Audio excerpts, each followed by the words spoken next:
Kapin 70 ka bagong pusa nga pawikan ang gibuhian sa kadagatan sa Glan Sarangani. Samtang usa ka Tarsier nga na-rescue sa General Santos City ang gibuhian sab sa Tupi, South Cotabato. Ato ibalik si Efren Mama.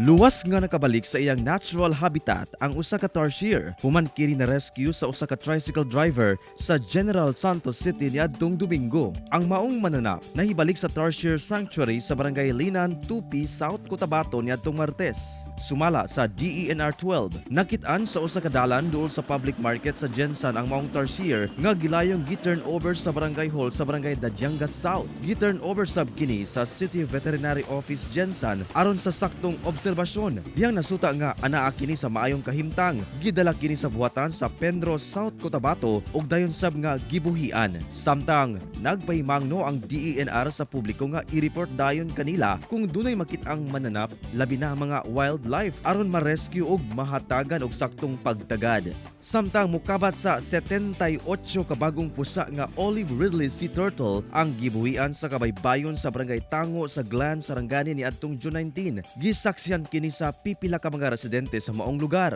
Nagpaigayon sab og public awareness drive ang DENR SOC Sergeant aron dunay saktong kaalam ang katawhan sa hisgotanang marine wildlife conservation. Ang olive ridley sea turtle nasakop sa threatened species nga protektado sa balaod ilawom sa Republic Act No.